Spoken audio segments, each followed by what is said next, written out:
now 6 o'clock.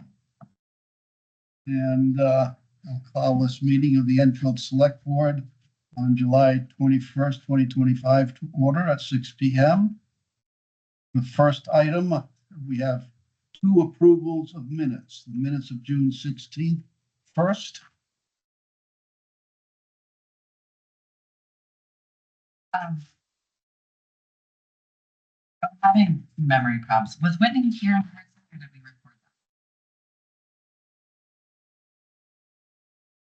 that? I think she was. She was, that's what, not because, okay, yeah, that first is, has her on it. My only notation line, Or maybe it's not. 115 on the regular meeting minutes for the June 15th. Let's see. And it talks about the Enfield local rate. Voted at town meeting 25 is 2/5 of a cent. It's not, it's 2/10 of a cent. Yeah. You do catch, wow.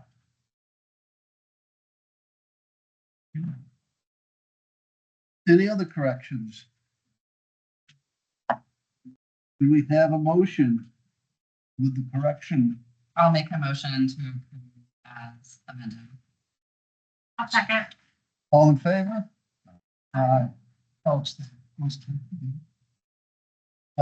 Next, the minutes of July 1st special meeting.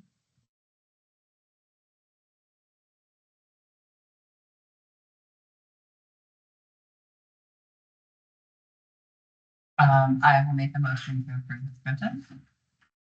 Second. All in favor? Aye. Aye, I wasn't here, I'll abstain. thank you. Next up, we have board reports.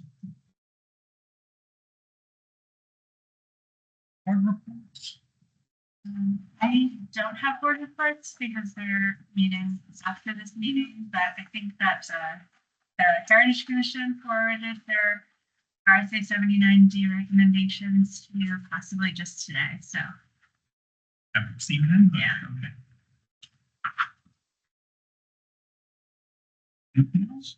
Planning board had a good meeting a couple weeks ago, basically talking through uses within the Enfield Village, just discussing potential zoning changes. And it's good, filling out to big table, sort of getting things down. Some early stages on that? Yeah, no, it's still early stages, but not very early stages. This is the like, let's get a draft, see what it looks like, and then there'll be lots of revisions still going forward. Right. Any other board reports? Energy Committee met. We were at the point of not knowing where rates were going at the time that we met. We won't be meeting in July, people on break and vacation and such like that. And I'll let you chime in just a little bit because you know the rates and made a proper decision about how to deal with the Enfield local rate.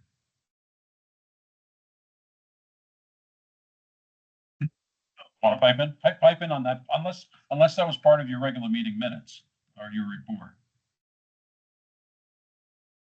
I didn't actually write the rates or anything down. No, yeah, that's okay. We don't need to do the rates themselves right now. Yeah, we implemented the Enfield local rate as an opt-in product only because it was coming back in a little bit higher. So we still put the Enfield rate out there, but it's opt-in instead of opt-out only right now because wanted to make sure we had the lowest rate possible. It looks like it may be marginally above Liberty Utilities. Therefore, we would not want the local rate to necessarily kick in. But what the success of the whole community power program is, it has driven Liberty Utilities nuts in terms of trying to compete. And they are desperately trying to pull their rates down. But at the same time, they're looking at every single tiny little fee that they can increase as a result, because community power has provided them for the first time with genuine competition. I think that's big thing to look at. I mean, when this was kicking off, power rates were 22 cents a kilowatt hour, and now we're talking 8 to 10 cents most of the time. Yeah. That's huge. The competition has really kicked them, very well. It's all. And it's all of them. Affects us mainly. Yeah. Eversource, and you talk to the other people on the other side of the state about their power, and it's doing the same thing. They're doing a great job that way. Any other board report? I just need to tell you that conservation did not meet in July, and since the chair is not available for the next meeting on the first Thursday in August, they moved it to, I'm looking, August 5th, which is a Tuesday at 7. I told them I cannot be here, so you might want to send staff over. If you have no minute takers, you will be there for that one. That's so nice of you. Because otherwise, there's a good chance there will be no operation of technology. Okay. Next up, we have the town manager's report.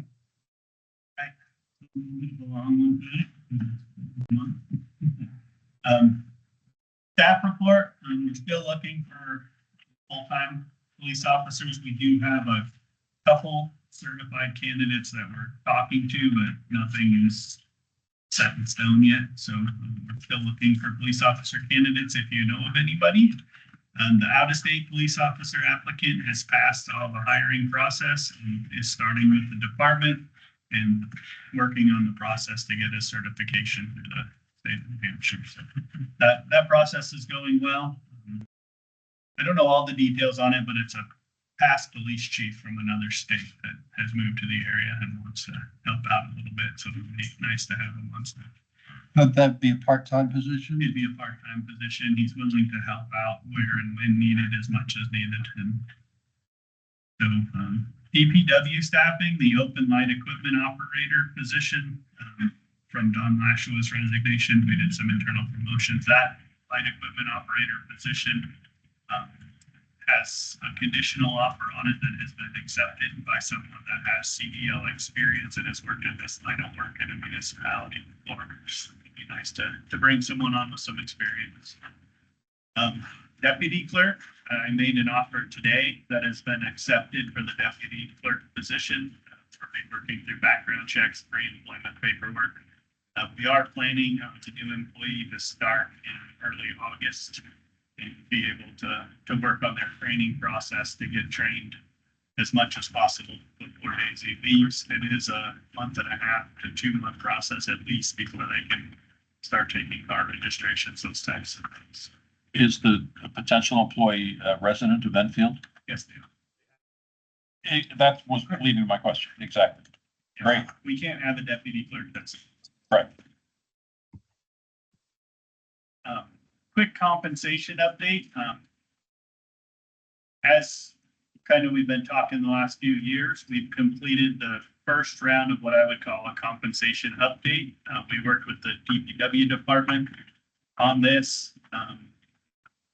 Over the past few years, we had, since a few years ago when we did the compensation study, we've dropped slightly behind in a few of the positions, but for the most part, we were really comparable coming in. So I think continuing to do like town offices, DPW, public safety on an annual basis. So every 3 years, we're looking at everybody will help keep us close to that competitive rate. It'll be a little easier to make any adjustments that need to be made. We did get a really, really good price on that too. The compensation study we did was over 20,000, somewhere in that 20,000 mark. And it was just over $2,000 to get deducted. So look at that. That's a pretty good cost to continue to do that. Going to go through a quick budget and finance update. We didn't put it in your finance packet, but if you didn't get an email today, you should be getting an email soon with the revenue and expenses for right now. Expenses are generally on track for being a little through the halfway point in the year. There's a few areas that I wanted to highlight that might seem a little high, but most of them have a really good reason. Under the finance administration, it looks like it's overspent at this time, but if you look near the bottom of that, all of our IT and software stuff's in there. And we've gotten most of those projects done for the year, so I think we're sitting in a pretty.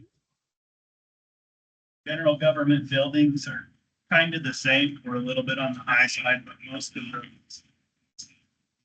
the projects for this year are done. We'll continue watching that as we move forward. Again, like last year, kind of good news, bad news story. Ambulance personnel is trending above budget. The good news behind that is we continue to reduce the response from the city of Lebanon, which is more expensive in the next year. We've also added personnel, the ambulance for the first time in a while. We've had to actually sit down with Richard and have a discussion on coordinating response because we were getting too many people. So good problem to have, but it is something that we need to continue to watch in the budget. The health and safety officer area is over a little bit, but if you look at that, it's due to the mailings that went out for the septic rule that we had. So overall, we're good for that. We'll be able to work that into the overall budget. I'm slightly concerned looking at our public assistance budget, but we still do have some money in places to offset that, some within the department and then some throughout the rest of the budget. There's other areas I'm looking at that'll help, but the rent and utilities on there were a little bit high for helping people this year. So we'll continue watching that in the budget for next year. That's something we might have concerns about for the next couple of years. I think it's something we need to continue to watch. We did raise it this year, knowing that a lot of the federal funding and stuff from COVID that was helping offset that. So I think we're really just building back into where we were. We'll have to continue to watch what's happening in that area. And then finally, on the expense side, if you look at the long-term notes and bonds, the principal expense is more than double or almost double what we budgeted. Again, kind of good news, bad news scenario. If you look at the overall, it says we're over by 19%. Most of that is CIP items that'll be transferred out at the end of the year. So we're pretty much tracking on budget there. But the good news is our principal payments are really high and our interest payments are a lot lower. That happened. Some of the management we did to pull the money out as late as possible from the buildings allowed us to make a bigger principal payment this year than interest. So that'll help in the long term of the loan to pay less. With that, I won't go into too much detail on the revenue side, but everything's looking pretty well. We're tracking good on the tax side. We're 95% collected, which is about average for this time of year. We're tracking good. I did a little bit of work with Wendy today, checking her revenues through her system. As I told you guys a couple meetings ago, that we're continuing to input revenues into the bookkeeping side, but Wendy's records are really up to date, and I go there for those. And on the car registration collection, we're actually ahead of budget right now. So, and we budgeted a little, maybe a little higher than we thought we should. So it's good to see that we're trending towards that number.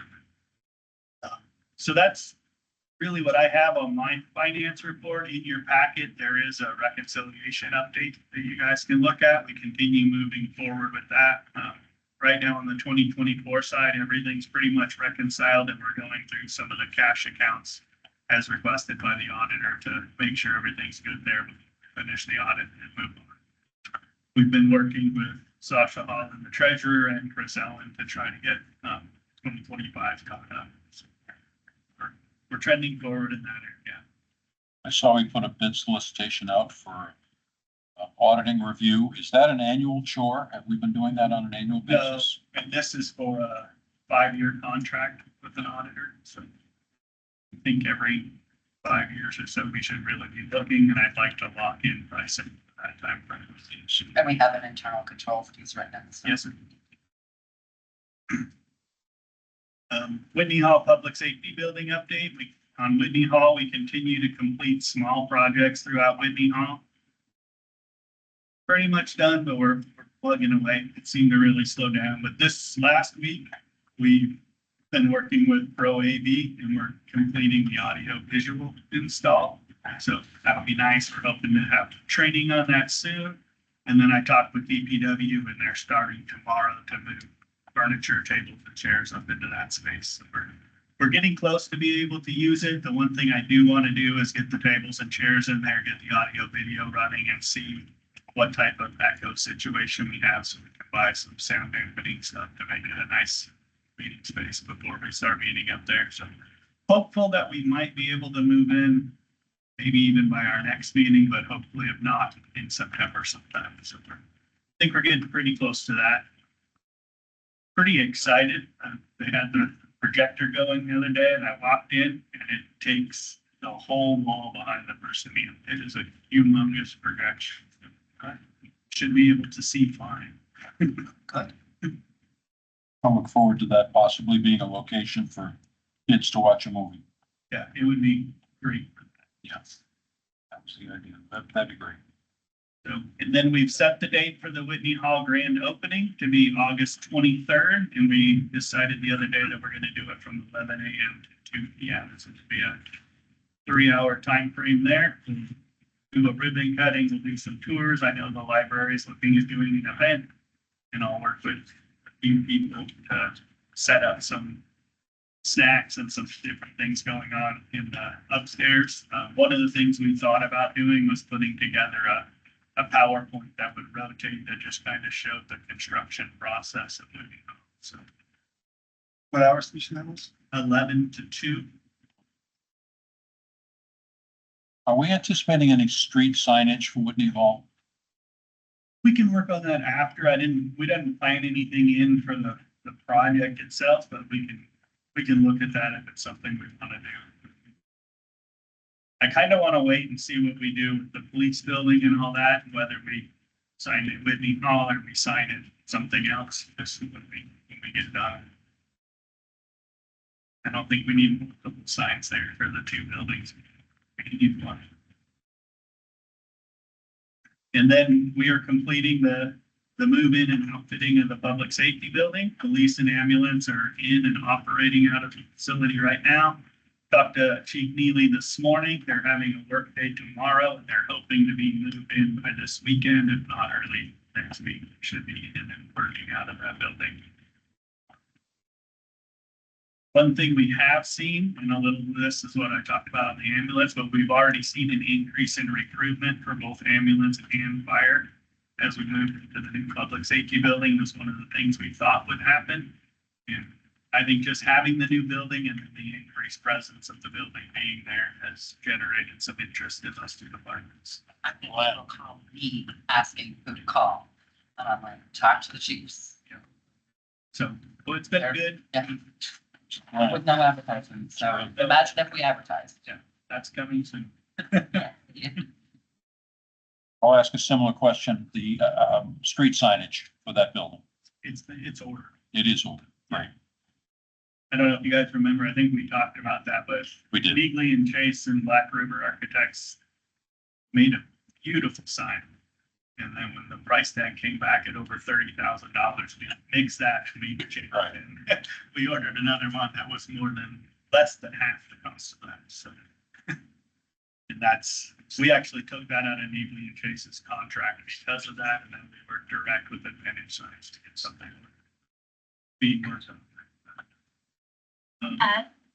I'll just note that in my calendar, that day, the 23rd, it looks like there's also going to be an ice cream truck at the brewery that afternoon. Nice. Send people from the opening over to ice cream. Like, look, how celebratory. I'll see if I can coordinate.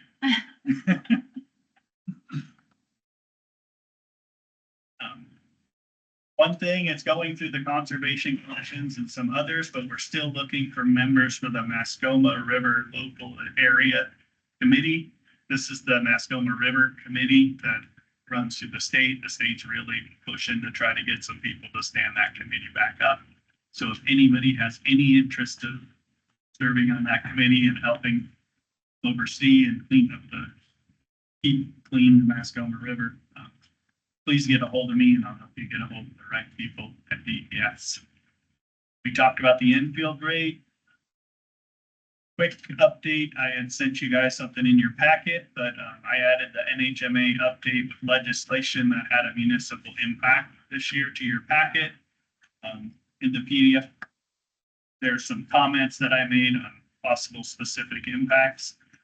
I'll let you read through these. Most of them have little to no impact on the town of Enfield. They definitely have a significant municipal impact in a lot of places, but monetarily and what we can see from them, most of them are fairly small. There's a couple of them that we may need to talk about in the future. I did get notice that the Crystal Lake Watershed Planning Grant that we put in for is delayed, and we're waiting to see if and when and how much the federal government funds for the state of New Hampshire for those grants. So we have been applied, but we're waiting to see how much money the state gets before they decide how much they're going to allocate to each person. In moving on to some specific department reports, land use, Citizens Academy is going well. We had our third successful session this last week. Jim Taylor taught a class on solid waste as well as municipal water and sewer services. I had the privilege of attending that class myself, and it was very well done. He did a lot of work going back in the history of the water system, the sewer system. I had no idea that our water system was from the 1800s, registered as a municipal system. So it's pretty nice to learn that stuff, but he did also a great job of not only showing the history, but kind of how we got to where we are and why some things are the way they are in all three of those departments. I've heard a lot of good things about all three of those academies. Yeah, we're batting 3 presentations. for 3 so far. So Yeah, hopefully just we keep going. outstanding. It's been really good. We have a great class, good interaction. It's been good. The planning board has been hard at work on the New Hampshire top 2 zoning ordinances. Their recent efforts are focusing on a land use table for 3 possible new zoning districts that are all centered in the part of town where water and sewer services are located. We are anticipating an application for major site plan review from the Laramie Farms. Possible hearing even as early as August next month. So we're continuing to work with them, but we're hearing that it's really close to making the formal application to the planning board. We also have an application for a major subdivision application. Nicole site for a 10-lot subdivision at the former Crate gravel pit on Bog Road. So they're looking at making 10 single-family housing lots in that area. So that's coming before the planning board. We do have a potential new business looking at the former Casano's 20 Hands Mickey site. We're working with a company that's looking at doing kind of a full bar family drinks and stuff upstairs with a kennel and dog park downstairs. So it's a little bit of an interesting mix, but they're coming before the zoning board soon, hoping to get their I'm application. confused. Is like the Mixed use. Board of Health was into that and everything? As long as it's not mixed and co-mingled, I think it's okay. But anyway, that'll be at the zoning board in the next month or so. I'm gonna keep your eyes open. And then the zoning board has appointed 2 new alternate members. They're pleased to welcome Jessica Justice and Kyle Aspaka. Hopefully I said those right to the board. Little bit of a bonus. One of the things we were hoping for is Kyle is a member of our current Citizens Academy. You know, it's kind of that good introduction. We had quite a few of them in our first class, and they were taking this to see how they could get more involved. So that's one of the things we were hoping would come out of this, and it seems to be working. Building and health inspections. Vinny, our building and health officer, attended training session last week, put on the Building Codes Official Association. This training was focused on building framing and bracing structures. Another part of that part of this department. We've made some progress at 41 Shaker Hill. We've gotten a lot of complaints about the trash outside of there. There's now a dumpster on site and someone has been mowing around the area. So it's starting to get cleaned up. It's something we've been working on for a little while. And then in the building and health inspections, we did have a really close call of a drowning last week, and the police department called our building and health officer. He went out, worked with the police officer, and they actually cited the homeowner for some building code violations because the pool wasn't properly protected.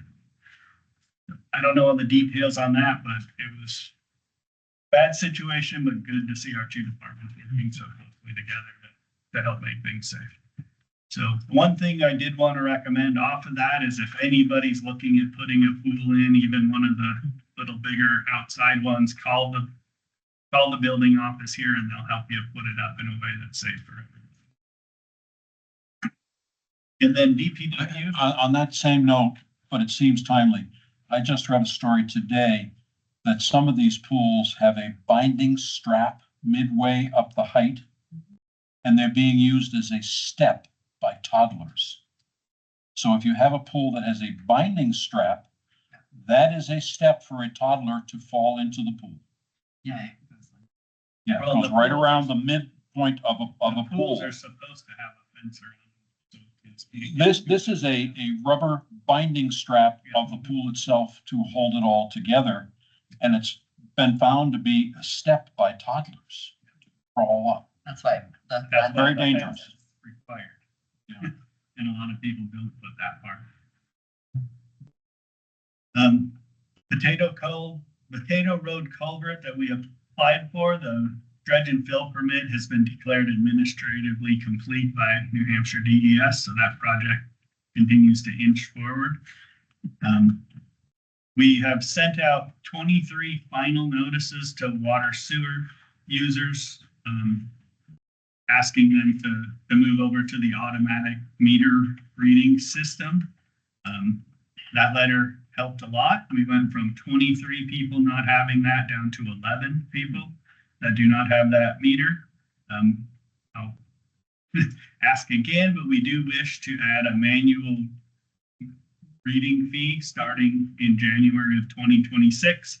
And we're going to continue to notice people that we're asking them to make this final switch and get it done. It saves our people a lot of time.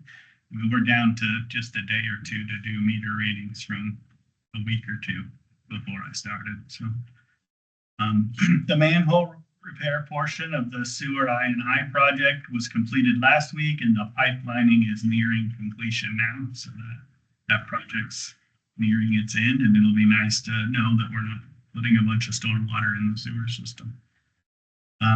We got the crosswalks painted within the last few weeks. Paving on Methodist Hill and Birch Lane to the Fort, Birch Lane, and from Birch Lane to the Fort, so paving from Ivy Road. Right. Paving on Methodist Hill from Birch Lane to the Four Corners, and Lock Haven from Ivy Road to Choate Road is. We've also completed paving the community center, Whitney Hall parking lots, and the Mascoma Lake parking lot finish coat. Painting of these will be done, I'm gonna say by mid-August. What we did do, we've been working for the last month and a half, looking at some demos, doing some things. And we ordered it's actually a line painting robot for the fields to paint the soccer fields and those things. But we didn't pull the trigger till they did a big software upgrade, and it now does parking lots as well. We were able at that time, in a cost-wise, to be able to justify that, and we also look at it now going, in 20 minutes, we can repaint the lines on any of these to keep them nice and fresh and clean. Another thing that came out of our demo that we didn't expect, but you may have seen the humongous soccer field we painted at the Shaker Fields that was painted in 20 minutes with less than a half a gallon of paint. But we also had him demo, and he painted lines at the parking lot at the field there, which lasted much longer than we thought they would. So it's also a great way for us to be able to line that parking lot during the sports times, those different things. So I think it's gonna be really great for the town. It'll be here on Wednesday, and then on August 5th is actually the training day. So shortly after that, we'll be able to lay out the parking lots in the computer system and can paint those. It's also going to be extremely efficient. I'm hoping to teach the grounds guys how to use it so they can maybe block off a part of the community building parking lot next year, and they can push the go button and start moving on. So they're working while the robots working. So we'll be doing that, and then we'll also be talking about this some more at CIP. Where they've got the dumpster at the community center, looks like a pretty good location. If we excavated a little bit, maybe made it a gravel pad or something, be great to leave it where it is, not bring it back onto the parking lot if we don't have to.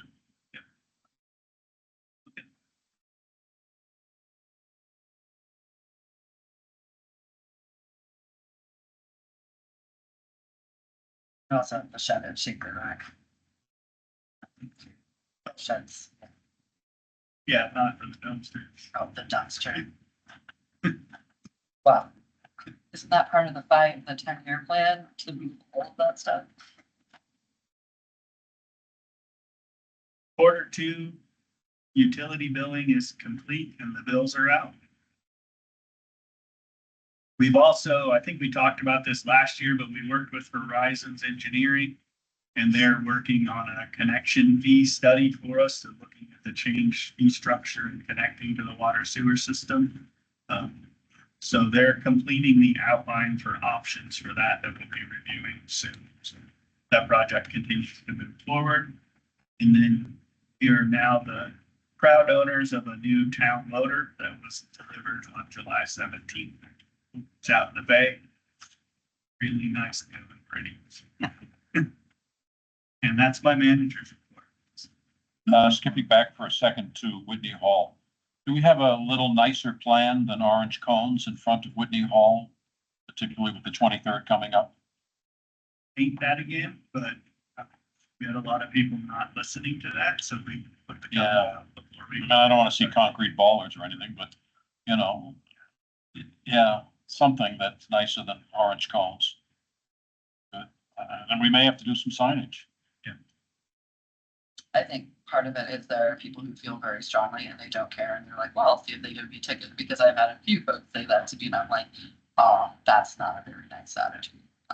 Maybe that's what's going to happen to them if you guys really don't want them to park there. We were moving in that direction and we decided to put the film up for a while first. Don't break it. Yeah, Just want something nicer for the 23rd. A little more permanent looking than orange cones if possible.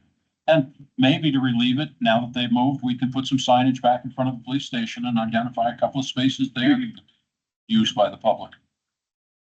And there's a couple spaces painted there. Yeah. Another question off topic.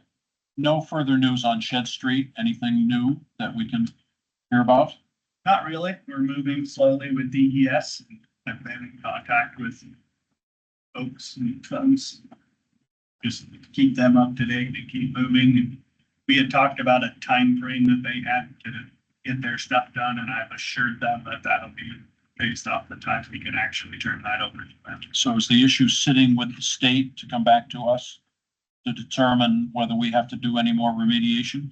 I need to talk with our people. I think we're at a spot right now where we need to do some more testing before they'll clean anything.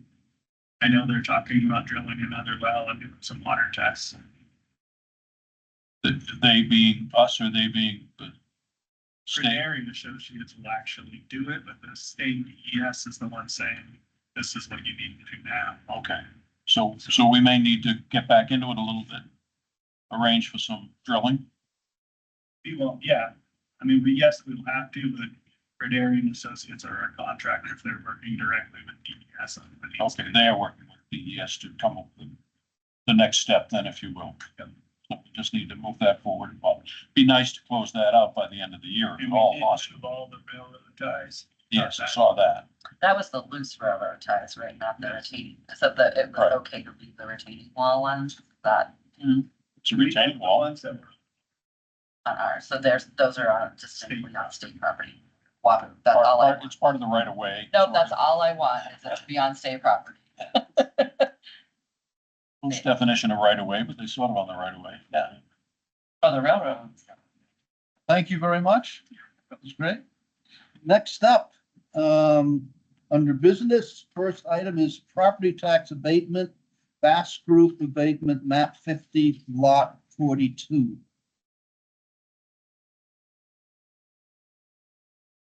We have a report from Norm.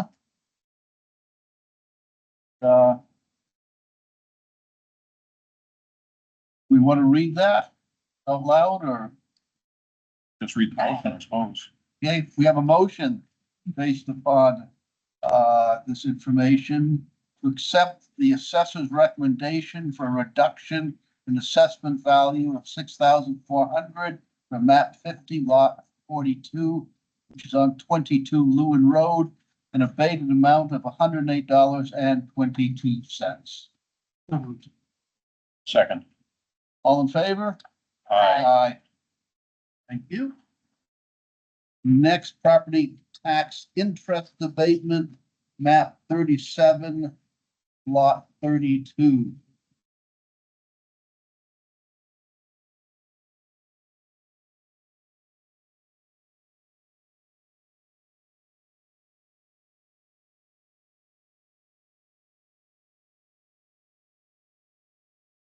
Not finding it.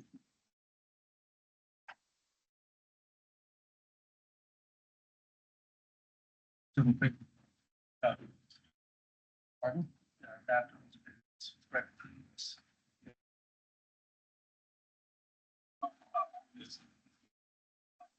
Thank you.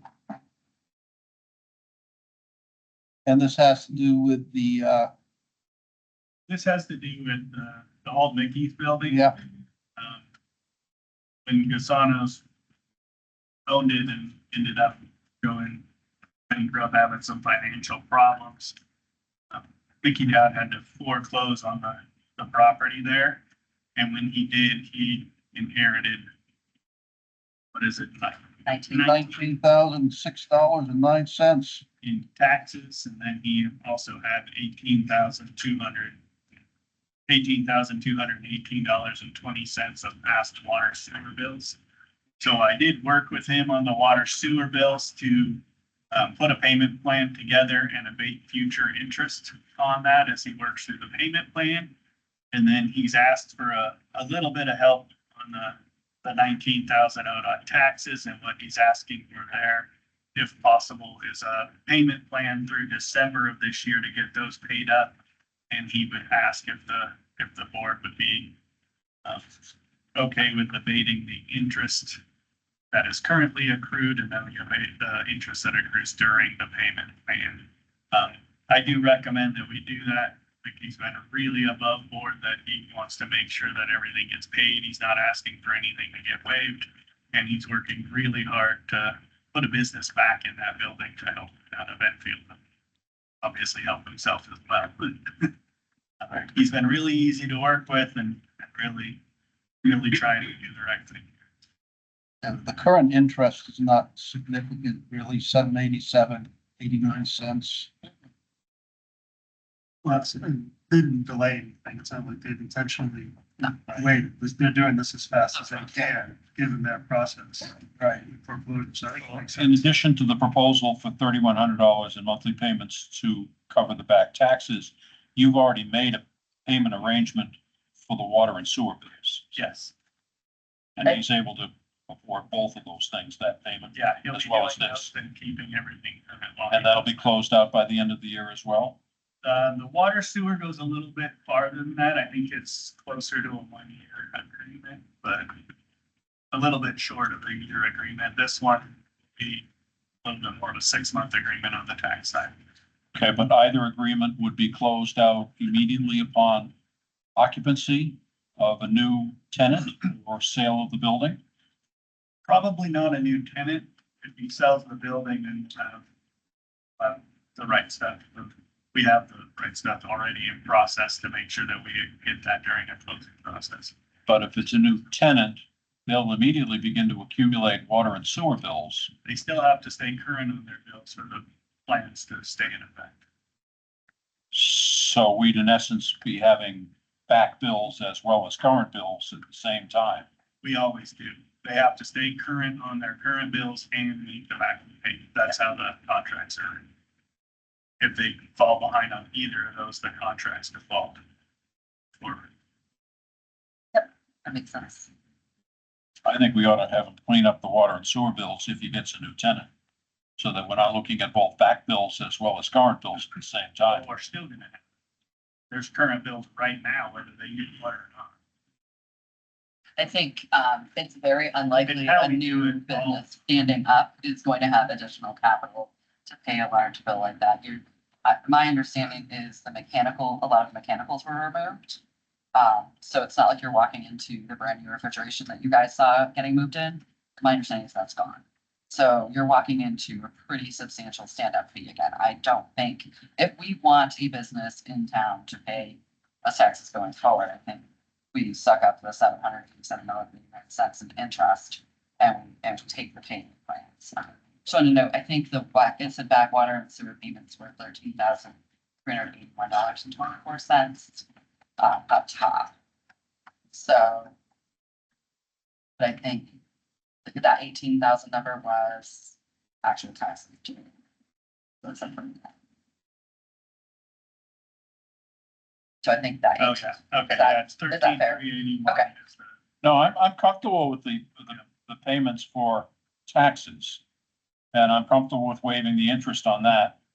I'm just concerned about having back water and sewer payments at the same time that they begin to reaccumulate again with a new tenant. They're accumulating now, they're not. No, they're accumulating now, but we have $13,000 in back payments that are due now. We don't want to limit their ability to get a tenant. No, I don't want to do by that. Well, no, I mean, if you mandate paying 100% prior to signing a lease, then you limit their ability to sign a lease and get. No, I'd just like it all to close out at the tail end of the year. The other thing there is that contract's already approved and signed. The water sewer, that's done.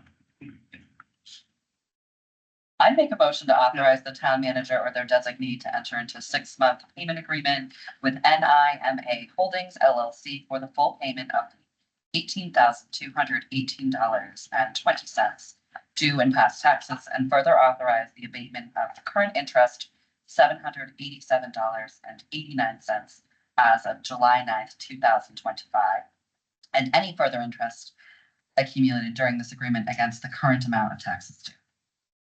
I'll second. Hey, we have a motion and a second. All in favor signify by saying aye. All right. Aye.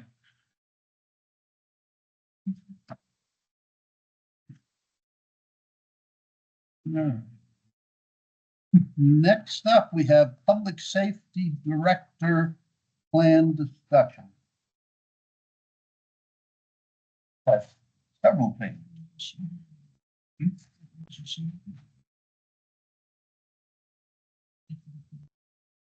Yeah, thank you. Is the chief gonna be here for this? The chief is online for this. He's actually out of state today, so he's joining us online and we'll talk through it. As you know, the Emergency Service Advisory Committee had made this recommendation. It's something that kind of came about during the emergency services. I think me and the chief actually presented the idea to them, but it was after quite a bit of discussion in the emergency services as we were moving in a direction here. We were looking at some different things. I think I put it in my report that there was a lot of discussion about merging EMS and fire. And through some interviews and talking, they decided that that wasn't the right time for that right now. So it's something that, as an operational thing, I'm planning on doing right now, but I wanted to make sure to bring it before the select board now so we can have that discussion. And if we decide not to go in that direction, we can do it. So I'll let the chief kind of go through his PowerPoint here. We can talk about it a little more. I may jump in and add a little bit, but I did ask him to jump on and just talk about some of the things that we've been discussing and how we think we can implement this plan with very little impact to the budget. You ready, Chief?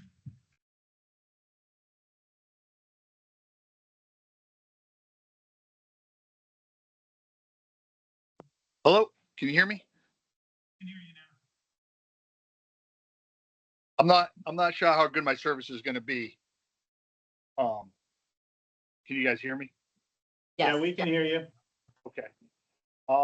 So just the same as, the town manager had, pointed out, this came out through the, from the, Emergency Services Advisory Committee.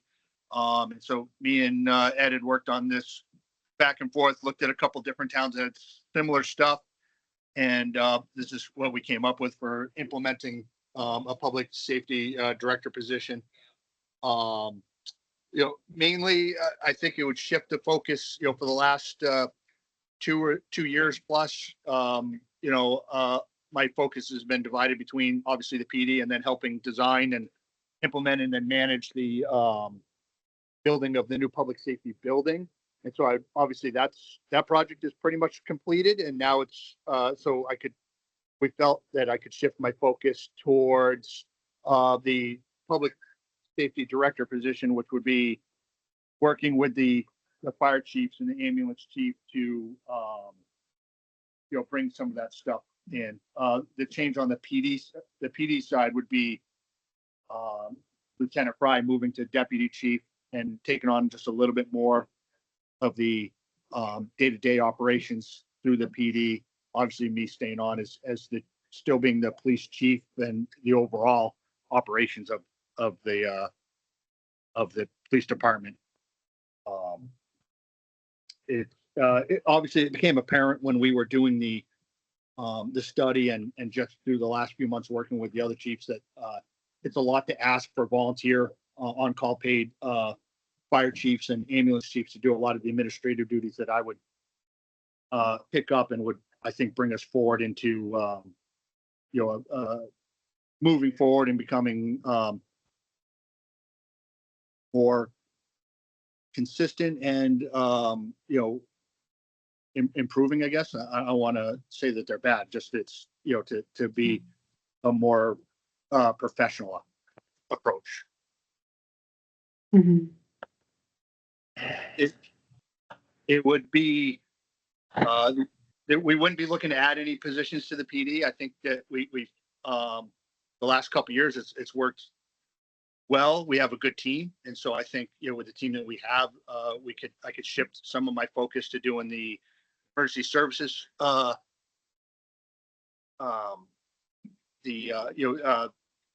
I'm trying to do two things at once. The public safety director stuff we wouldn't have to add to the PD. And I'd say we follow that same metric that we did with the emergency services committee, that as long as we maintain that 60-40, which would be 60% is the calls for service of the response, and 40% being the community policing stuff. That we as long as we maintain that, and we dedicated to look at that all the time anyway. So if we hit that 3 years, we could reevaluate that same the PD staffing. I think there's another slide, correct? Ed? Yep. So this is what the structure would look like over that. And I've spoke with both the fire chief and the EMS chief and Lieutenant Fry, and everybody was on board and understood how the structure would work. We started a few weeks ago, and it seems to be working out well so far. Communication has definitely been building up and feeling out how everybody's works well together, and some of the things that I think that I can bring to the table to help out the fire department and the ambulance keep going into the future. Mhm. The next slide. So so the first point is the public safety building, obviously having 3 different organizations in there, all being public safety, but the fact is that somebody's got to kind of take charge of the building and make sure that the maintenance is done and that the building is being treated as our taxpayers should expect it to be, treated. I think one of the great things about doing this would be an overall oversight of the budget, bringing all 3 organizations together to make sure that when it comes down to the budget season and presenting to the budget committee, that that there's all the wants or not, maybe all the needs, and some of the wants and stuff are aligned, but also that one of the visions I see in it is that, if the PD has a big project coming up, and there's communication with the fire department and the ambulance, we don't have 2 of the departments come at the same time looking for big projects, and we can forecast that out and look at each other and make sure that it's, that we're all aligned, so that we aren't kind of hitting the taxpayers at the same time trying to do big projects. We can work through that together. The EMS billing, that was a big thing that I learned a few years back when I helped Ryan look for a new company to do our EMS billing, and talking to a bunch of the other agencies that have something similar. And that is that if you have somebody who is dedicated to working with the billing company, you tend to see a good increase in your percentage of bills that are paid from your EMS. So I think that would be a huge impact to the community through that. Policy and procedure development and updating for those. The PD does it every 2 or 3 years, and I know that, again, asking a volunteer on call fire chief and EMS chief, it's a little bit tough, and so I know, in talking with them, they haven't been updated for quite a while, and I think that would be a good project to get on right away, and again, put in that same 2 or 3 year rotation of making sure we're following best practices when it comes to all 3 public safety organizations. Grant applications and oversight for public safety departments. The biggest impact in that is that right now, when I write a grant for the ambulance or for the fire department, they won't let me submit it because I'm not authorized to do that for the fire department and the ambulance. And this would kind of just close that loop where, we'd all work together, but being, again, the full-time staff, I can apply, network with the grantees, and that helps us kind of move forward and get to the top of those piles for those grants that we try to get. I want to jump in here for a minute, Chief. That's something that's fairly new too, is the police chief even helping with those grants. So we were kind of looking at this, moving in this direction, and I've actually tasked the police chief with helping write the assistance for firefighter grants and some of those things moving forward. So it's something that we're trying to do, but I think it would be really good for this position to have that complete oversight. Go ahead, Chief. Yeah, and then the last couple were just the recruiting and retention, for public safety personnel, helping the other all the organizations kind of put stuff on, especially in our new facility, to recruit and retain people that we have. Obviously we know as a town that when we get somebody trained in any of the emergency service aspect, to lose them is losing time and money and good personnel, but also one of the things that we and I know Tracy was big on this, and we were both on like mind on this, was that the new facility was going to bring opportunity to increase our volunteer numbers, and we're already seeing interest is up, and I think we just need to capitalize on that, and that obviously will be part of that focus, and continue as emergency management director and as the police chief. I think our town is in a good position with that. We've networked well, and we're it's nice to see that the state recognizes us a lot for where we're at compared to where we're at now compared to where we were, and even asked us to help some of the other towns develop to kind of be in the same position. So I think that overall, it'll be a good move for the town. And I think, in reevaluating in 2 and 3 years and see if it's still needed or if it's working good or if it needs to change, is needed. So. Other than that, I think you can see, in the summary, there, Yeah, I can talk through this. I can talk through this slide, Chief. thank you. So, as we said, looking at promoting Chief Holland right now to Public Safety Director. As you guys know, Chief Holland only has a few years left with us probably, so that's part of the, let's look at this, let's see how it's working over the next few years. We'll see what's going on there. Restructuring of the police positions to absorb downshifting duties. This kind of goes with the next two, no increase in personnel and the total increase of 5,000 to 10,000. I put that spread in there because I've been working with the police chiefs over the last 2 years on putting together a career ladder within the police department. One of the things we had come up with, right now, Corporal Smith is in his position and Lieutenant Fry's in his position, and there's really nowhere to move until people leave. So we were looking at creating a corporal/sergeant's position and a lieutenant/captain's position, which would give those people, we would only fill one or the other at a time, but it would give some chance with the experience and training and different responsibilities to move on.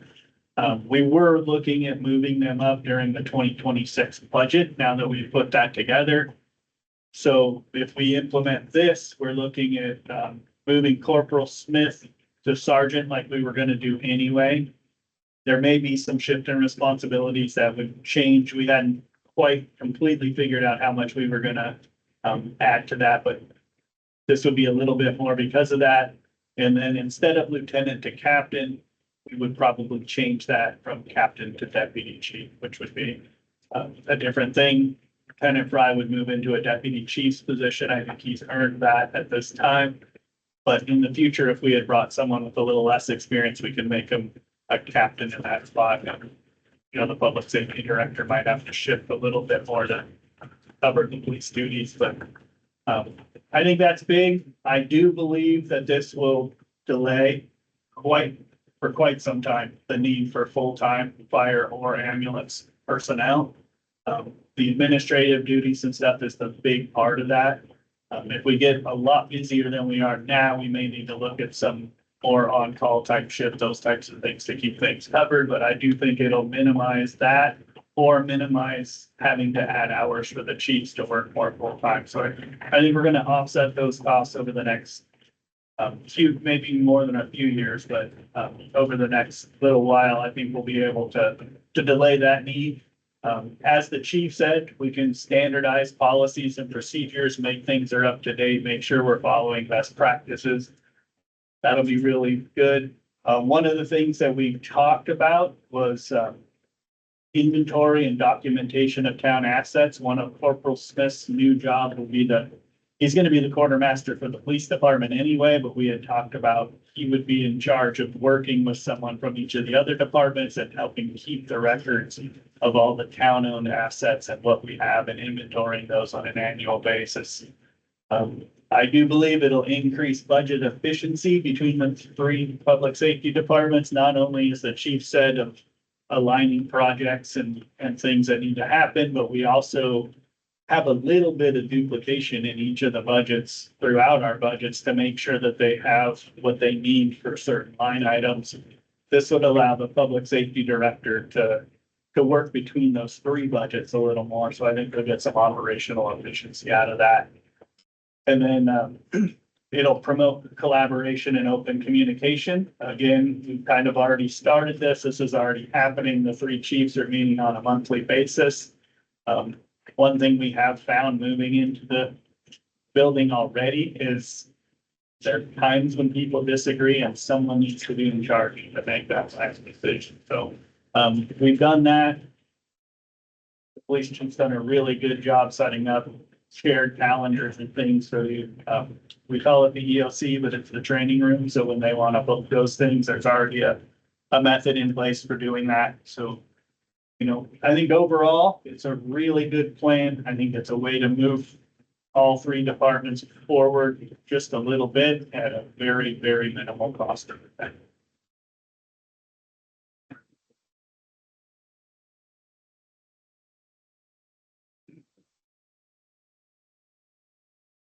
I'm pleased with the plan. I like it. There are several points in it that I particularly like, and coming from a construction background, as the chief has, I like the fact that he will be responsible for the new emergency services building and enforce, and I know he's still on the line and can hear this, the 2-year warranty which we have on the building, chief. You'll stand pat on all of that, I know. I also like the Yeah, fact we that are, we're. we already are. There you go. I like the fact that we're reclassifying Lieutenant Fry to the deputy chief position. I think that's great. And we didn't provide any extra funds for Sergeant Smith to become the K-9 officer, and this is an opportunity to do so. That he'll be able to step up both as the K-9 officer and as a sergeant. I think those are all good things. I'm assuming that financially you've worked this through so that I see the numbers here, but it'll fit within your budget. Yeah, we have some open positions this year, so if we can Yeah. decide to move forward, it'll more than cover both. And I think that's all great. So with all of that in mind, I particularly like all the changes that are here. I have one small tweak on the reporting structure that I'd like to see, frankly, where it says public safety director, I'd like to see a / police chief. That's the plan. I'd like it to say both things so that it's clear to anyone looking at this chart that we do have a police chief, very much so. And he happens to be the public safety director as well. And I think that's great. So with that in mind, I fully support this plan. Other comments from the board? No question. So, Chief Holland would be moving into this public safety director position without any change in compensation. Yes, at this time, there would be no change in compensation. As we've discussed a lot, me and the chief, I've put a lot on his plate the last few years to kind of help oversee the management of this public safety building, to spend a lot of time looking for grants, doing some of those things, and we think the time duties that are gonna be needed are gonna be very similar to that. So we'll move here, we'll look at it over the next couple of years and decide what we need to do. Have you thought about like, or had a conversation about percentage wise, like clarity of like, he'll be doing like 50% police chief duties and 50% like director duties? It's just like the way my mind works. I wonder if you had like We haven't really clarity. talked that way. Do you know right now, chief, about what you were putting into the public safety building? I'd say it's, my guess would be closer to the 60-40-70-30 is what we're doing, but we haven't really nailed down, this is how you'll do it. It's whatever needs to be done will get done. Yeah, I would say it was probably about 30% for the public safety building.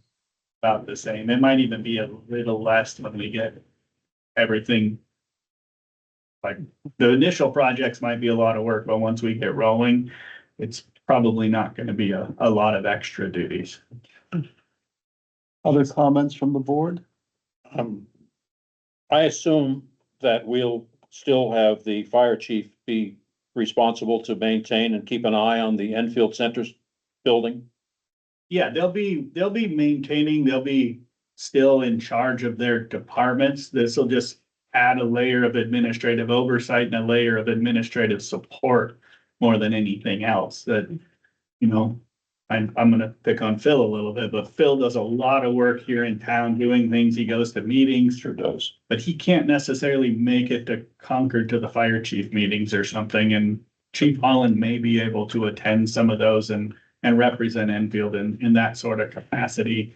Open those lines of communication to have someone else that's working a normal, I say 8 to 5. I know he doesn't work 8 to 5, but 8 to 5, Monday through Friday type shift that just allows for that easier communication between different people. But, you know, this is in no way to circumvent or take away some of the things that they're doing now. It's really a support role I think there was some concern from the chiefs in the beginning when this first got brought up, but I think the more we talk through it, the more they see what it is, they see that it'll be a huge support to alleviate some of the pressure on them.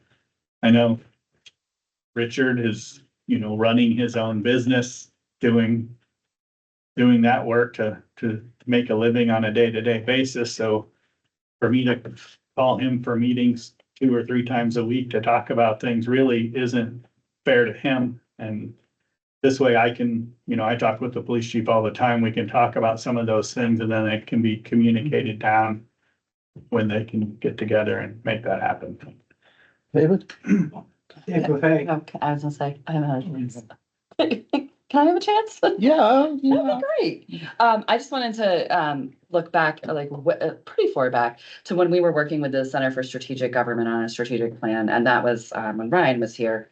And at that time, I just want to acknowledge that Chief Holland put a substantial amount of work into working with the other departments at the time to make sure that they had the data they needed because they didn't necessarily know how to access it and to make sure their slides. So he's been doing some of these right along, and I think he's been a good collaborator, and I think this makes a lot of sense, and I just want to voice my support for it. I think economically it makes sense, and from a management standpoint, it makes a lot of sense.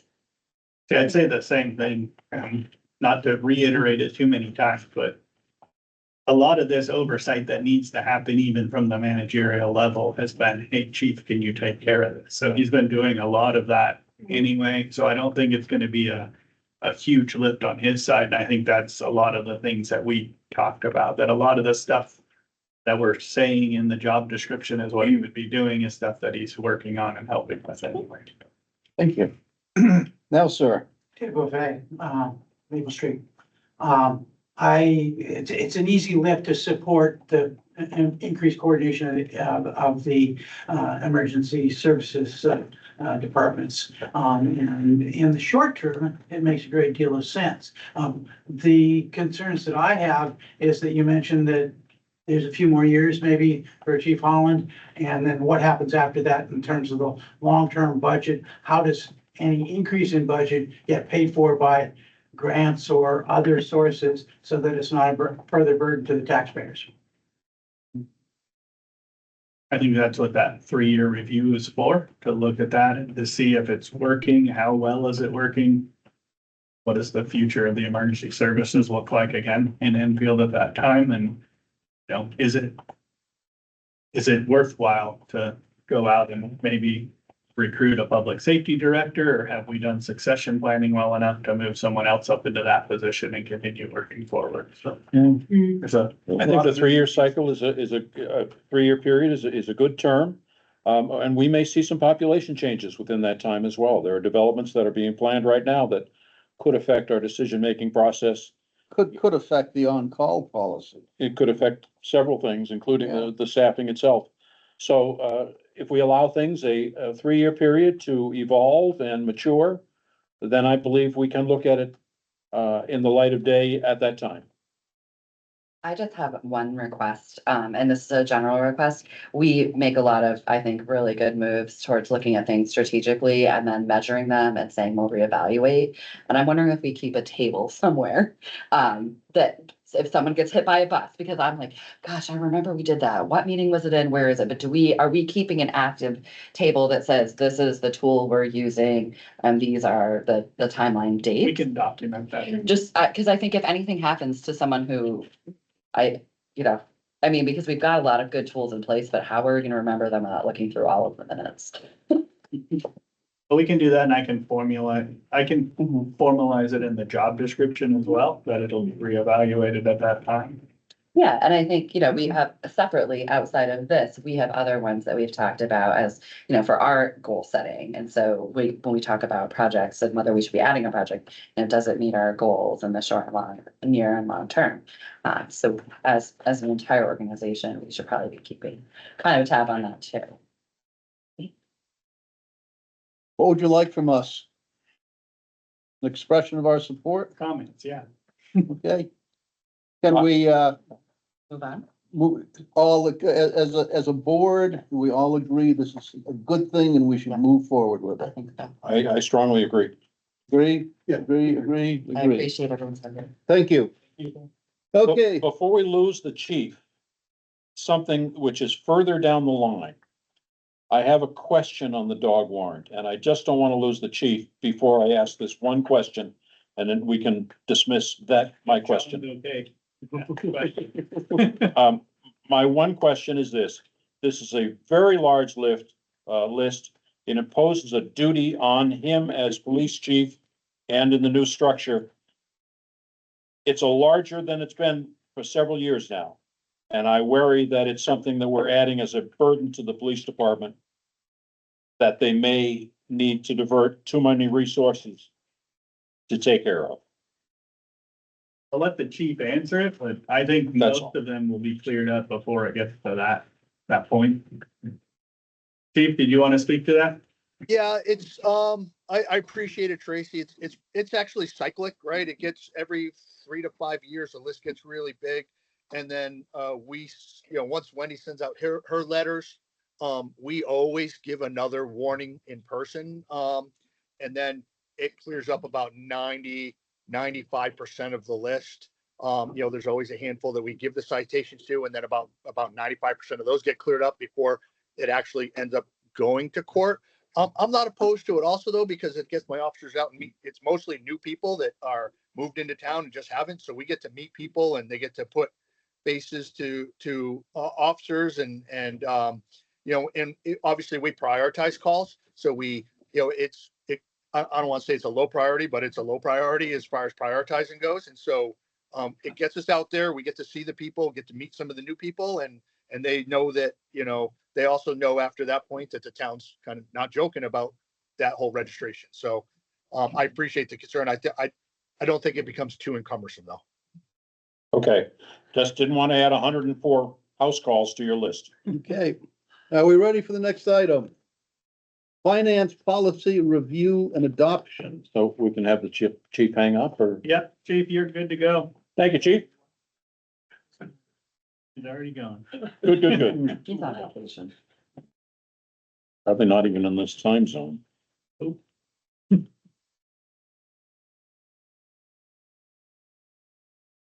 Ah.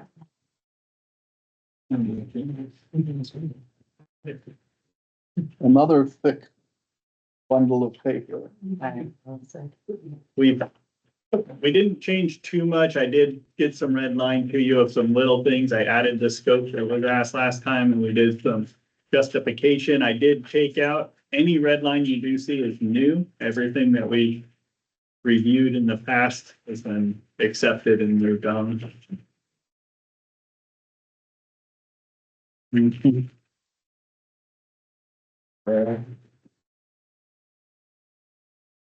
Does this turn it in red line? If it was PDF, the red line won't show up. On your packet, it's in red line online. And if you guys need to take more time, you can do that. I didn't come in to get into my email, so I didn't get into my. I mean, I could for a little while and then I caught up. Kicking me out. I think it was online. It was redlined online. If we print a PDF, it won't redline it. We can give you another month to look at it. There's not that much that's changed in it. We're working off of it anyway. Yeah. I'm honestly, I would We wait. need to, I'm fine with it. I trust you guys. I'm fine with it. Honestly. We've talked about it a lot. I'm pretty comfortable with it. I don't know if it's in here that it's clear that we do want to reaffirm this once a year. It's in the beginning. I think that's appropriate. And in that case, I'm prepared to go ahead and affirm it as we're seeing it now. You put a lot of work into it. You've heard a lot of feedback from us, and I think it's incorporated for the most part. So I'm ready to move forward. formal motion, Yes, please. would like to make a motion? Make a motion to adopt the finance policies as presented. We have a second? Second. All in favor, say aye. I, Aye. Here we You guys go. find something in there you don't like, Next, the cable franchise agreement review. On page 33, there's a check. We can look at it later. Okay. Okay, yeah, let's look at it. If it's minor stuff, we'll just get it fixed before that.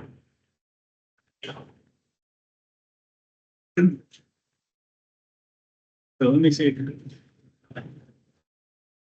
So in your memo, I kind of highlighted the points that we're looking at, things that normally go into these. One of the big things that I didn't really plan on doing, but I wanted to see what the board did was, do we negotiate expansion of the Comcast service area? A lot of times in the past, I've done that to add areas that do not have, it usually seems nowadays that it's broadband service, not television service. This agreement is strictly over television, but we know the two go together often.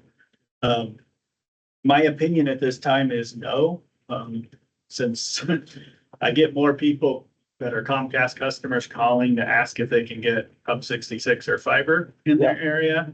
And then we've also supported Hub 66 for BEAD funding, which is supposed to 100% build out our town over the next couple of years. So unless you guys know of a certain area that would be really nice and really easy to expand Comcast, I don't know that that's something we need to add into the agreement. I've never run into anybody who wants more Comcast. Another thing to look at is That kind of summarizes it right there, doesn't it?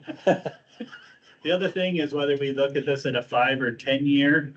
Comcast edited it to be a 10-year. When I was in Claremont, we negotiated a 10-year agreement with them. Our last one happened to be a 5-year. It just depends how often we want to come back to the table with this, really. And then I did negotiate with the PEG channel going away that they wanted to take that language out. I agreed to them taking the PEG channel language out, but I had them add something back in that stated that we can reinstate those channels at any time at the town's discretion. So, just wanted to keep that open for us. I plan on including in the amendment at the end that the Enfield Village School, Public Safety Building, Library, Town Offices, Old Police Station, and Public Works Facilities would receive the free basic cable that comes with the agreement. And then the final change, I've heard some conversation at the select board level of whether we want to continue to be charging the franchise fees or not. I think this just is more opinionated. It did have nothing to do with the PEG access channel we had. Most of these franchise agreements come with some sort of fee just for allowing them to have a franchise in your town. But as we all know, that fee just gets passed on. So, It's like a terror. yeah. They just slap it on the next one. So, we have been slowly coming down. When I started, we were budgeting about $60,000 and it appears we're going to be closer to the $49,000 this year. It goes back with the first one that people are trying to shed Comcast as fast as possible. So our payments are going lower and lower and lower. So that's really the main 5 items that I think we should discuss going through. The rest of this long document, if you want to read it, is pretty boilerplate. It's almost word for word, the one I had in Claremont. I would think a 5-year agreement might be the best way to go. 10 years, who knows? Provide some level of negotiation in a more reasonable timeline. The other thing I'd like to do is add the community center to the Wi-Fi list, It's not, basic cable, it's not. not Wi-Fi, but basic cable. I think the community center ought to be included. If it's ever used as an emergency resource, for example, we'd want it. It's a town facility.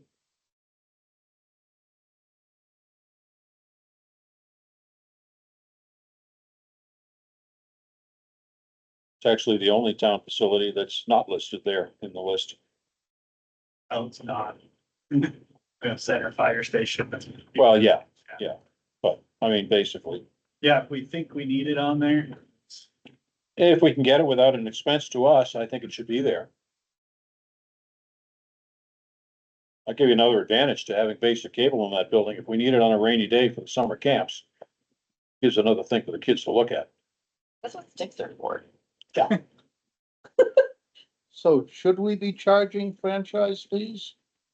I think we should. I think it holds their feet to the fire to a certain extent, that there is a franchise fee that they have to bill for. It is sliding because people are dropping cable services. But I think we should be charging for it, yes. So we do charge less than the maximum. We charge 4%, maximum by federal law is 5%. Yep. So anywhere between there. I mean, I don't think it holds their feet to the fire at all because they just pass it on to the consumer. So they're like, okay, here's a fee, here's your fee. Bottom of my bill. Yeah, and Yeah. if Comcast was gonna be responsive, I don't think it would be over the fee. I think it'd be because we send them like some kind of legal letter. I don't, so I think in everybody who's seen these, in full disclosure, I have always been opposed to this franchise fee because I don't think it's okay to charge a fee on nothing.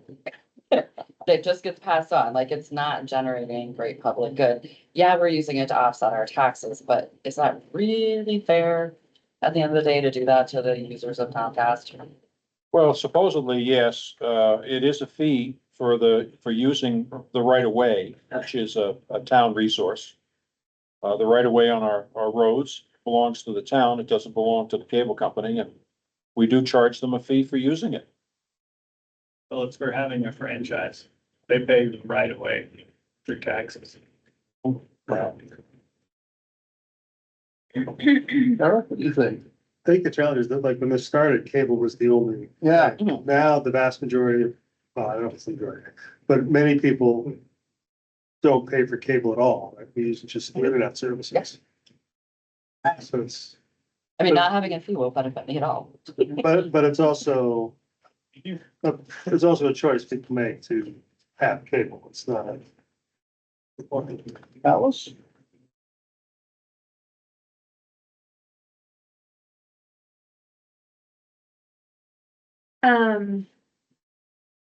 I guess, if it is just,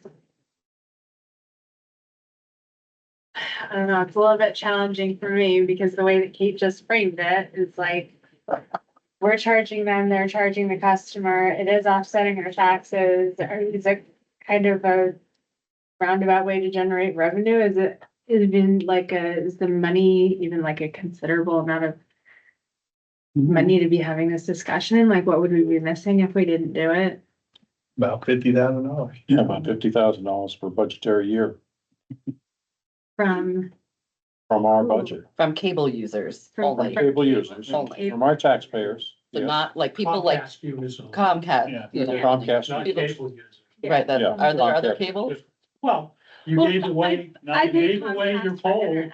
to Valley Net and Hub 66, because it's the same pole, except you owned a foot of it Mhm. from back in the 1800s, and you gave it away for free. Oh. Yeah. There's one cable franchise. Right. A lot of internet going through town. There's a lot of internet using the same pole. Okay. Well, that Internet clarifies. users things. aren't My short getting answer trusted. is I don't have I don't. Back in the I can give it back in the 1800s. It's what the fire department used for the pole boxes. Mhm, Every town had a foot on the pole, mhm. so they could put in the pole boxes. Well, pole boxes are gone. Yep. But the foot you owned, you gave away for free to Valley Net. Boy, that was a long time ago, Valley Net. So do we have a possibility of a decision here? Shall we vote? You don't have to make it tonight either. Oh, I mean, what if we lower it? I mean, I'm all for zero, but We could eliminate it in the future. The contract does not prohibit us from coming back at any point and saying we no longer want to have a franchise fee. Well, the contract has to come back in front of you.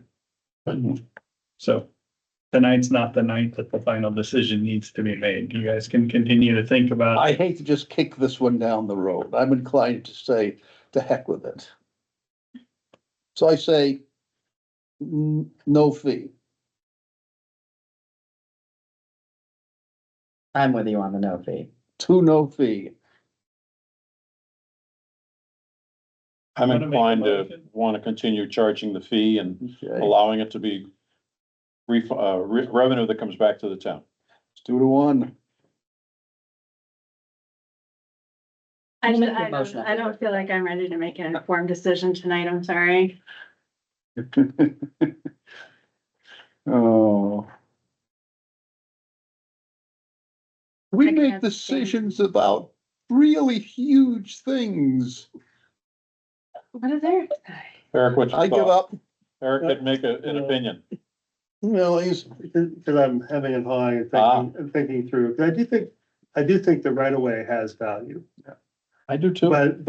So I think that's a legitimate thing to charge a fee for. However, charging a fee to only one group of users and not to other groups of users does not seem fair. But the right of way tax is separate, the pole. But it's an available right of way to anyone who wants to use it, if down the line others want to use it. And I can give you an example of someone who recently chose to use it and didn't pay a fee. And that is the Sail Club.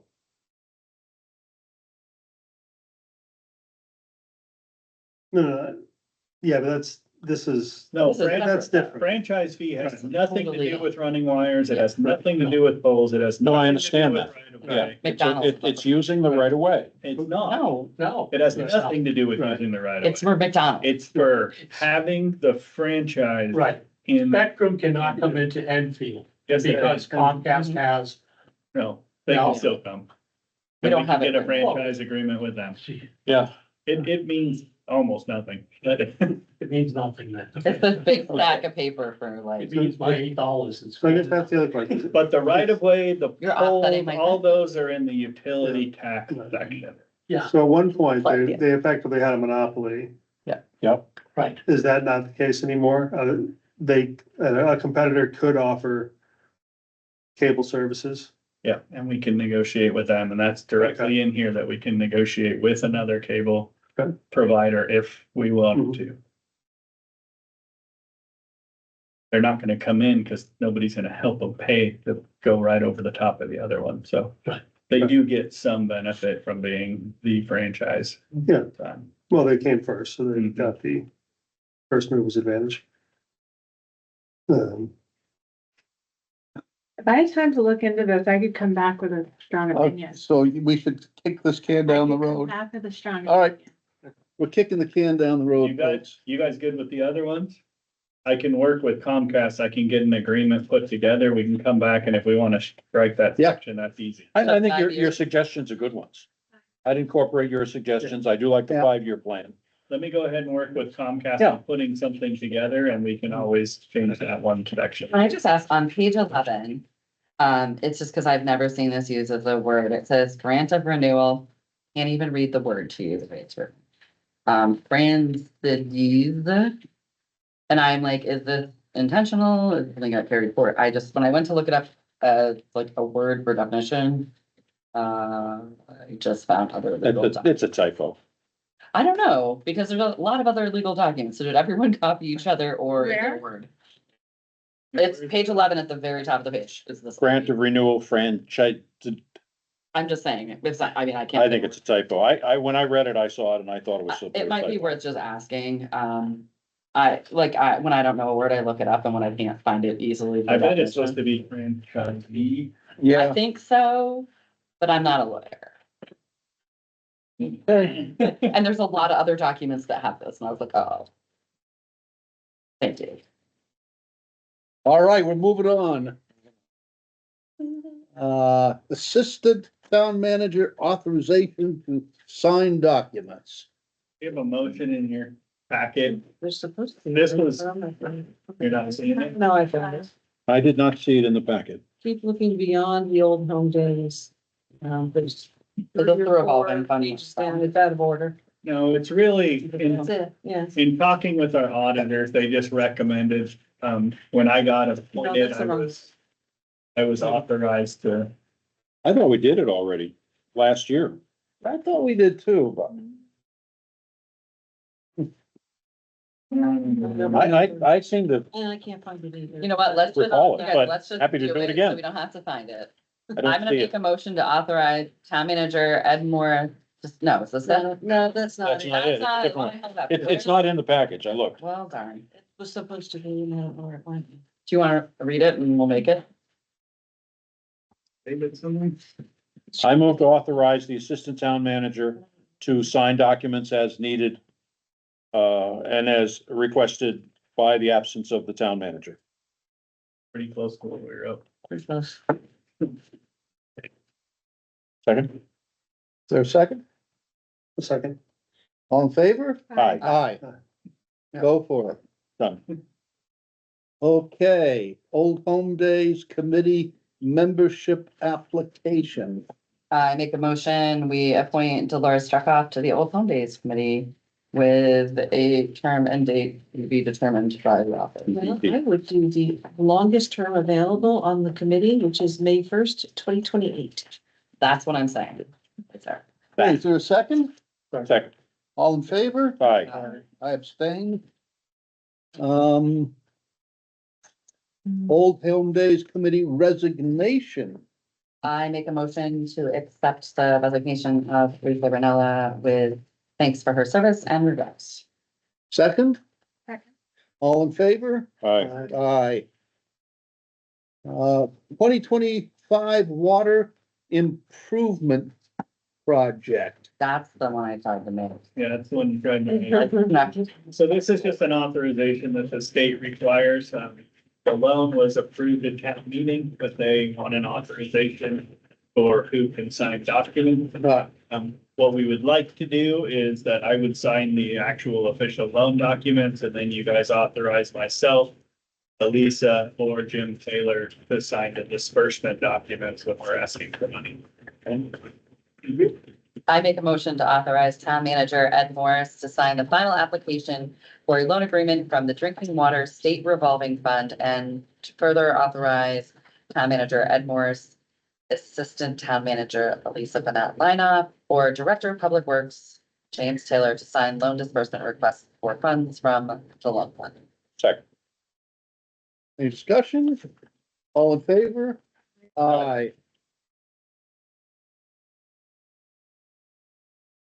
Okay. We have some administrative items. Are we doing anything with this volunteer service agreement? Statement of No, agreement? that was- Just goes along with the old. It was in, okay, we don't have to do anything with it. No. So are these administrative items? It's a nice form, though. You've done a good job on the form. Do we need to do something with? You have to, well. So the PA 28 inventory of taxable property we have not used since the early 90s. And I have not checked the box that we are not going to use it next year. So, even just in case somebody objects and you want to suddenly start doing it, I would not recommend. I don't want to bring the poll tax back, no. So, that's what it was. You declared certain things and then they hit you with a poll tax. The resident tax, it's based on that. However, the information that was provided on the forms was highly inaccurate. Yeah. We don't want to do that. No. Do you need it? You don't need a motion. No, you just need to sign the form. I will mark it. No, we're not gonna use the form. Okay. Unless you want to change your minds. So you're gonna handle that. You'll We're be gonna- signing We're it. gonna sign it. We won't check the box. I'm gonna check the box. No, We're not gonna use it. we will not be using Will not be using it. Yeah, you're not signing. it. You know how long this takes? We have some timber tax warrants. We simply need signatures. Those are nothing you have to act on. We have to sign them, right? You have to sign them. They're coming. Okay. So hold on. All right, Tracy, coming down. Pardon now. Parking ordinance. We already approved it. We just made it pretty. All Okay, the bullet points match up from one section to another. land use change tax, I knew it. You just need to sign it. dog warrant. So we don't need to do anything with to accept the current use penalties. Yeah, on- Just sign the. We just signed. Yes. Okay. sir, public comments. My God. I'm gonna- This week's going to be 2 months now. We have a time limit, yes? Yes, we do. Thank you very much. First, I'd like to pass out some. Let's see.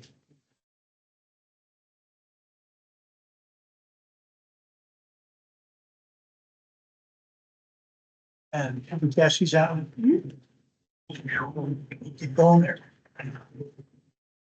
I'm just flipping them over. This is something you, okay. Ed has already seen some of this data. Onward, The sure. group called Clean, Crystal Lake Environmental Action Network, has put together some testing of the lake. And that's the current data. Also was testing was done today. We'll have those results tomorrow.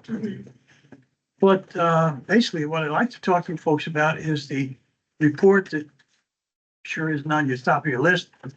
Ed was passed out a month or so ago. In April. The title of the report was crazy. It was something like decisions you make will impact life that you lead or something like that. But further down, the second half of that report was on Crystal Lake pollution. And that's what I'm talking about tonight. I'd like to start with the report, and that's the important part of this. It has incongruous, unsupported data. Okay. And the problem with this data, this terrible data, is that tremendously impacts the reputation of Crystal Lake. Now, the question really comes up tonight, I guess, or in the future is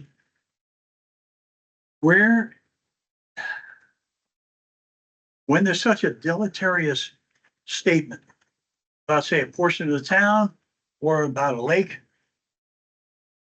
at what point does the select board step in and do something to correct this action? So that's the question for tonight. I'd like to go through a few of the items. First of all, I believe that this is something for the select board to do. Because it was noted that not only did Crystal Lake Improvement Association circulate this to at least 200 people, it was also distributed to the town Conservation Commission. And supposedly the author of this distributed to Mascoma Bank and other sites around Enfield, Hanover, and Lebanon. So it's been widely distributed. And this is a report that is so full of terrible, erroneous data. But anyhow, I'd like to go through just a couple of the items in the report, not the data itself. Mentioned in some place. These are items that are written in the report. Okay, just for you to consider what the report kind of said. The purpose in this study was to determine to what extent and under what conditions fecal bacteria from the effluent of septic tank reach the shorelines of Crystal Lake. To what extent does the fecal bacteria reach the shorelines of Crystal Lake? That was the main part of the study. Then other comments in the study, there's so much in there, folks, it doesn't make sense, but things like a leach field. Leach fields are contributing significantly to the amount of fecal coliform bacteria, well, they go fecal bacteria, normal word is fecal coliform, fecal bacteria to the lake. It talks about the amount of that. Further, it talks about the samples from properties of different sizes show, actually, I'm tough reading here, show an increased relationship show an inverse relationship of the size of the property and the amount of fecal bacteria contributed to the lake.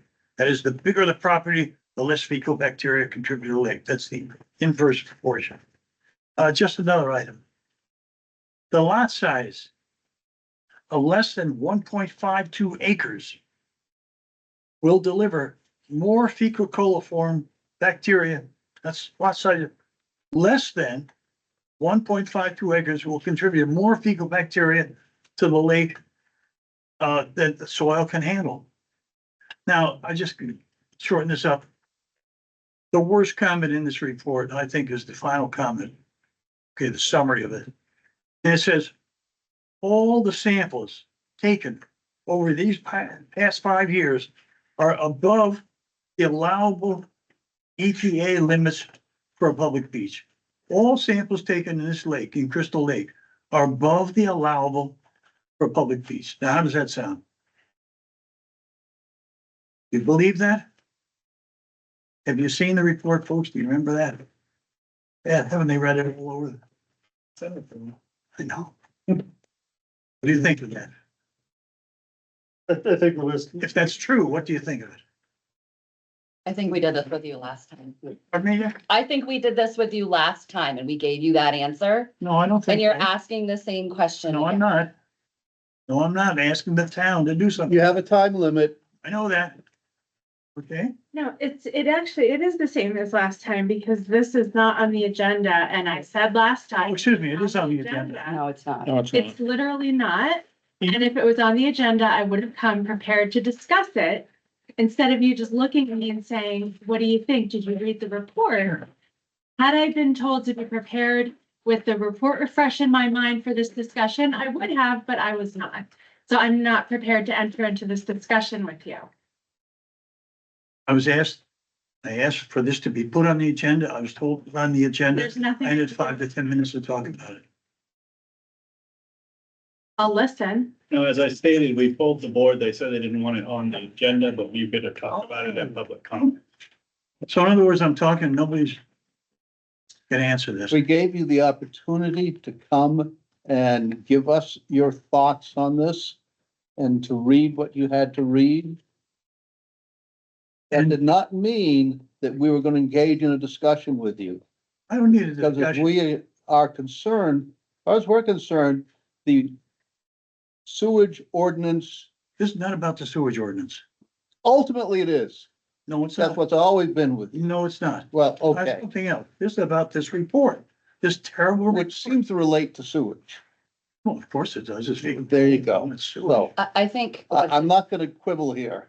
I think what's important is that this is a private report that, I mean, anybody can, you can go accost somebody downtown. You can like stand at a fruit stand on the side of the road and hassle people, right? That's something that you're allowed to do. It's not something I recommend. But people in this town, so Clean's put together a report, they're one private organization of whatever kind of origin. I think we can't get into that. This is not a document we're using as a town to do any of our operations. I think you have a responsibility because this report was written by the former chairman of the Conservation Commission and passed out at the Conservation Commission. Okay, that makes it pretty much a town document. No, No, it doesn't. Of course. it does not make it a, no, no, absolutely You not. are responsible. Not make it a town document or something that we are responsible for. Sure. It is But the you don't- opinion we have of people who responsibility sat on for that these committee kind and of perhaps wrote the report, and that is all. Okay. I took my tail between my legs, folks. I wish the heck you'd take some action to correct this report. But thank you very much for your time. Thank you. Before we adjourn, I do have one quibbling question about the report on from the Department of Natural and Cultural Resources, the timber harvest report for 114 acres of the lower Shaker Wildlife Management Area. It comes with a cute map, but okay, and it makes the point that there will be, timber taxes paid to the town of Enfield. The contractor.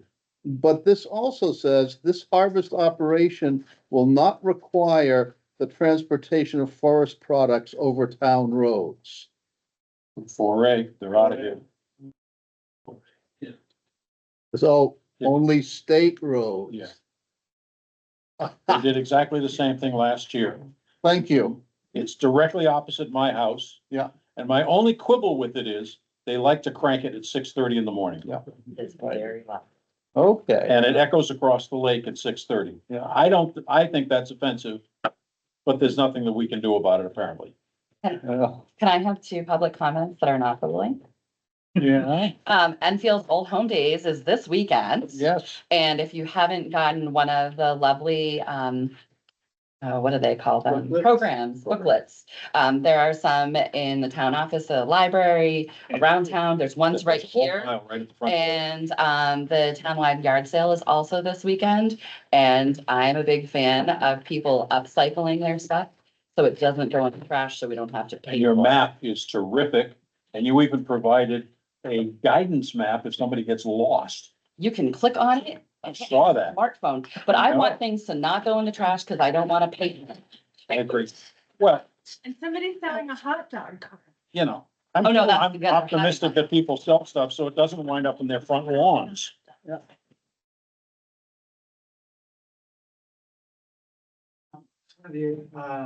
And so on Sunday afternoon, from 12:30 to 1. It's a acoustic music circle. So if anybody plays an instrument or sings, it's gonna be at the pavilion. Everybody is welcome. Bring something that's accessible to others. Nice. For participants who are in Great. the audience. Yes, I was making public comment.